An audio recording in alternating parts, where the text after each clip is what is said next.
অনেক দিন থেকেই আমার একটা পাহাড় কিনবার শখ। কিন্তু পাহাড়কে বিক্রি করে তা জানি না। যদি তার দেখা পেতাম, দামের জন্য আটকাতো না।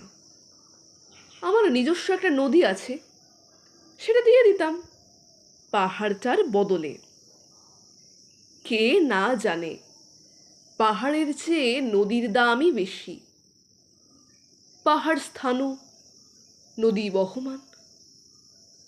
তবু আমি নদীর বদলে পাহাড়টাই কিনতাম, কারণ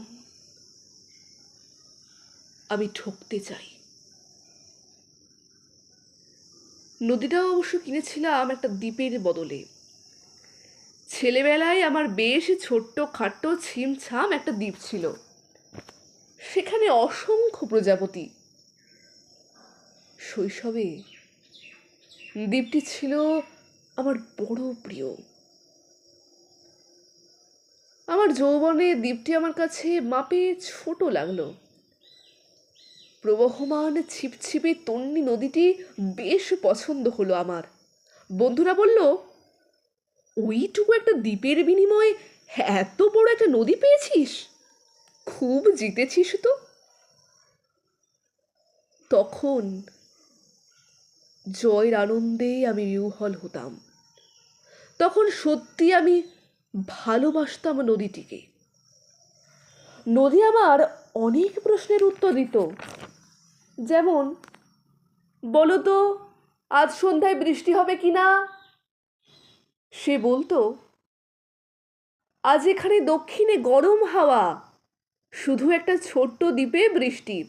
সে কি প্রবল বৃষ্টি, যেন একটা উৎসব। আমি সেই দ্বীপে আর যেতে পারি না। সে জানতো, সবাই জানে, শৈশবে আর ফেরা যায় না। এখন আমি একটা পাহাড় কিনতে চাই। সেই পাহাড়ের পায়ের কাছে থাকবে গহন অরণ্য। আমি সেই অরণ্য পার হয়ে যাব।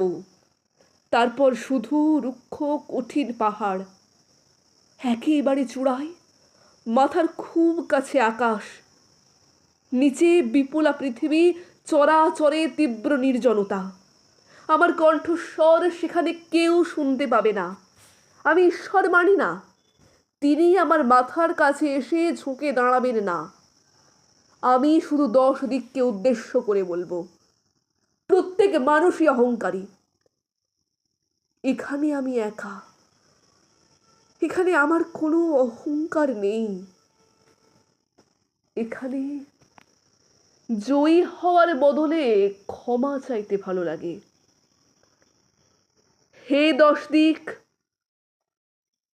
আমি কোনো দোষ করিনি,